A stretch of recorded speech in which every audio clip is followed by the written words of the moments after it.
and we're on a run. 6k. Easy recovery run.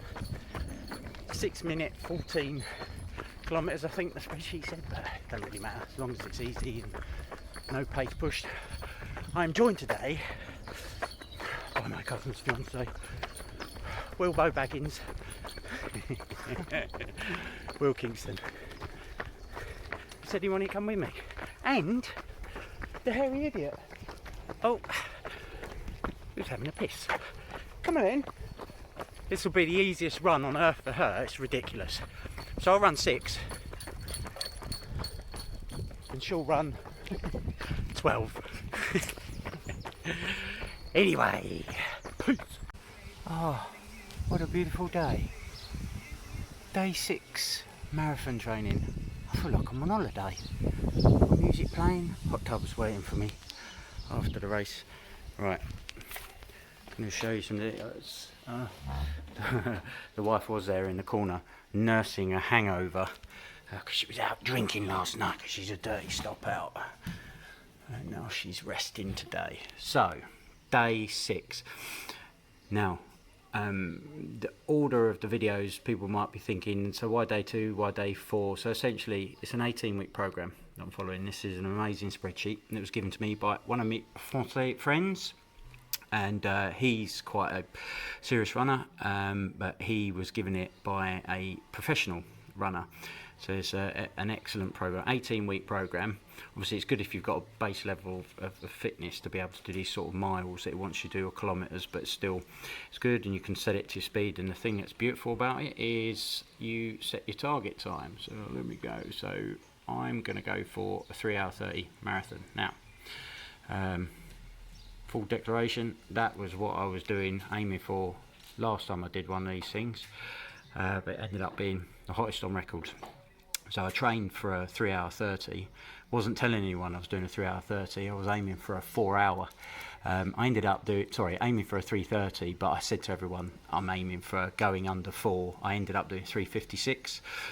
Reason being, it was hottest on record, never run in that heat, trained and at the 3:30 pace, but on the start line or in the starting pen, got chatting to, as you do, all the people around you. One guy, he was on his 7th marathon, basically said this is the hottest he's ever felt it before, and asked me what I was doing, and I said 3 hour 30, and he said no chance. He said if that's what you've been training for, my advice is to knock 15-20 minutes off that on your pace, and you get quite good at working out what paces you need to run at and maintaining those.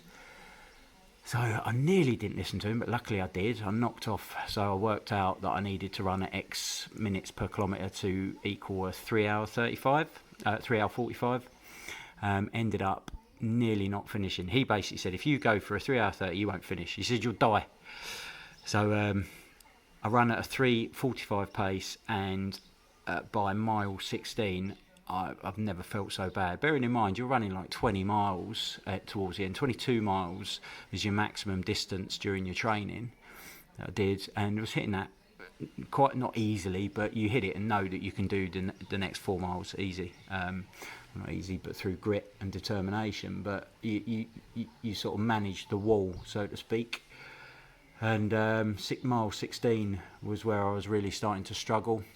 Never felt so bad at mile 16, just because the heat, just couldn't get enough water and electrolytes inside. Body wasn't used to it. Got a boost at mile 18 because I saw my brother Kyle and Daryl and Chris and Hector in Canary Wharf, and then after I'd gone through that, it was just carnage. There was bodies everywhere, people collapsing and all sorts, because it goes quiet, the crowds. So and it just, the last 4 miles were the worst 4 miles of my life. Just a dark hole of pain. Anyway, so hopefully not the same this time. Going to aim for a 3 hour 30 again. So by putting that into this spreadsheet, which is really clever, it tracks the sessions.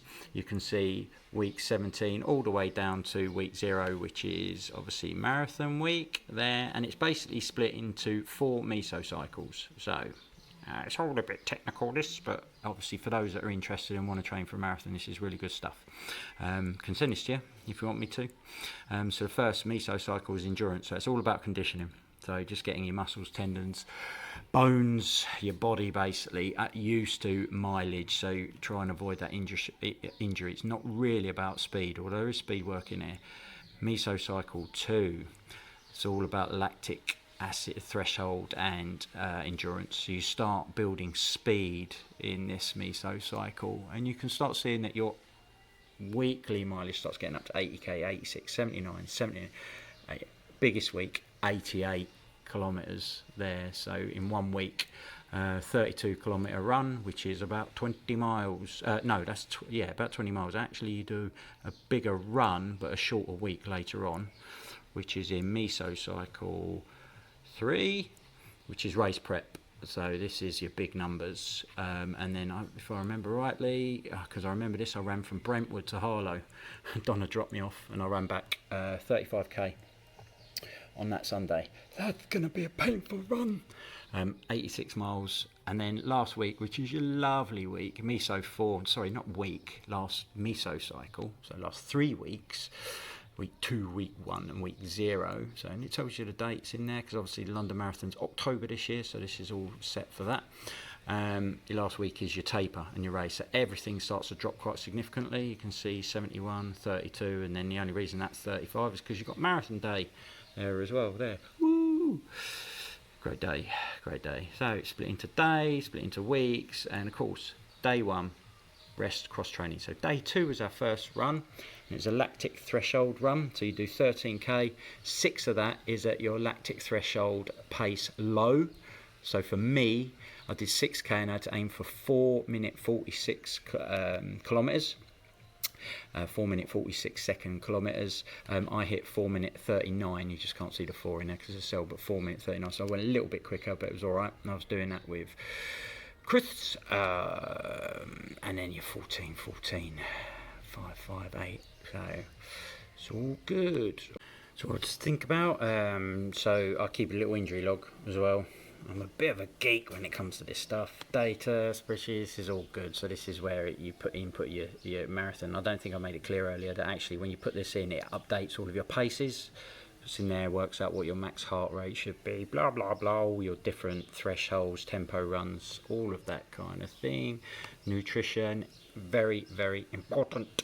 So I'm doing at the moment 2200 calories a day, and I'm using an app to track my macros and also my weight. I want to lose a little bit of weight because I lift weights, so I'm a bit heavy. I'm 77 kilos at the moment. Probably want to get down to about 72 to do a marathon. You don't want to be muscular, yeah, that's right, ladies, but you want to be lean and skinny and reiki, so that's what I'm aiming for. So I'm going to track and see. You don't want to lose weight too quickly. So, and last time in the previous marathon, I was just basically eating everything I wanted, and you'd be surprised actually. I was overeating because I wasn't losing that much weight. Lost a bit, but not a huge amount, and I wasn't controlling it. I was just eating Burger King and all sorts. Then supplementary training, really important. So I'll carry on lifting weights, lots of stretching. I'll do yoga, so a lot of things like lizard and downward dog and all of that kind of stuff. So those are on your cross training days, as well as obviously your warm up, warm downs. Lots of use of foam rollers, the hot tub. Appreciate not everyone's got one of them. Muscle guns. Massage chairs, all that kind of thing, but stretching and cross training is really important. So I'll carry on going to the gym and I'll carry on doing squats and things like that and deadlifts, but I'll be doing really light weights, and that's just basically to stop me from getting again, because last time I did this I got injured twice during training, and I probably lost about 2 weeks in the training. The other stuff's all quite technical. Yeah, right, I'm off. I'll see you on the 6k.